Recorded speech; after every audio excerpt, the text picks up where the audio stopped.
Superheroes. When asking a child what they want to be when they grow up, many times they will point to their favorite action figure. I want to be just like Superman, or I want to be just like Wonder Woman.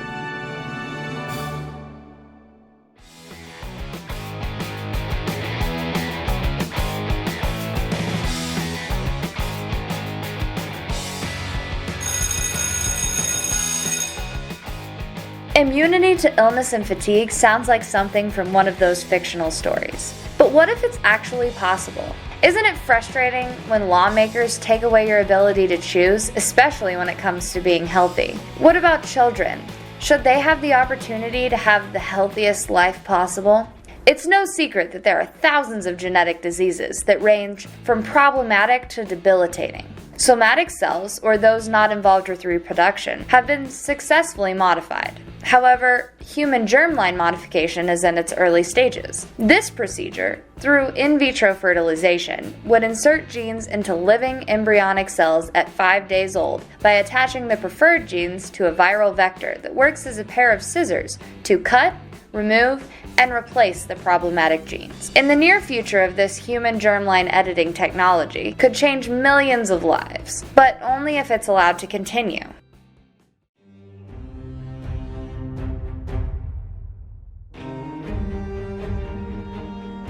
Andrea was so excited to have her second child. However, a few years into his life, she found out that she and her husband carried a recessive gene mutation that caused arterial tortuosity syndrome. This disease debilitated her son by forming aneurysms due to vital organs lacking oxygen. She says that if she could have genetically modified her child, she would have done it without question to save him from the many nights in the hospital, waiting for the next time the red light would go off to signal another medical emergency.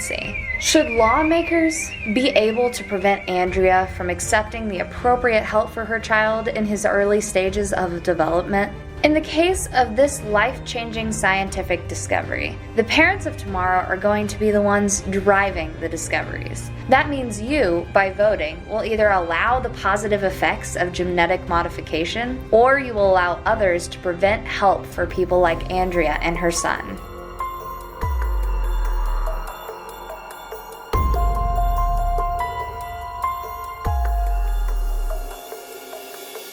Are you worried about such a medical procedure being allowed? Let me help put you at ease.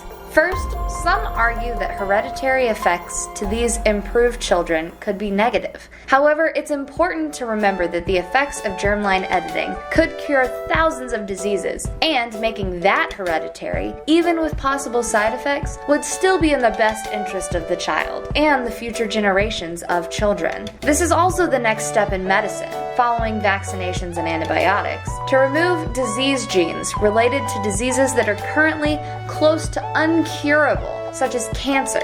Though some argue that a health hierarchy would be created, this would only be a problem if it was allowed to happen. And the use of and payment for the technology is the only way to refine and lower the cost of such procedures so that all children eventually will have the ability to be in great health, regardless of income. Yay!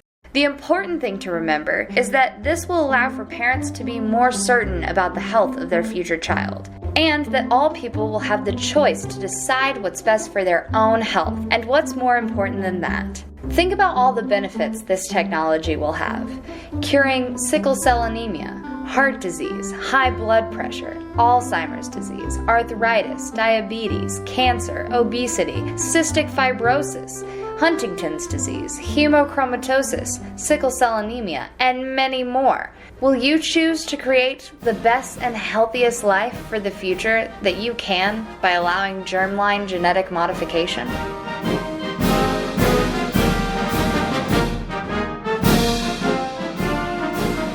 If you want to join the fight for every individual to have the choice to take their health and the health of their children into their own hands, make sure you do your research on which politicians in your area support the discovery and use of germline genetic modification, and go out to vote for these individuals to make a greater society.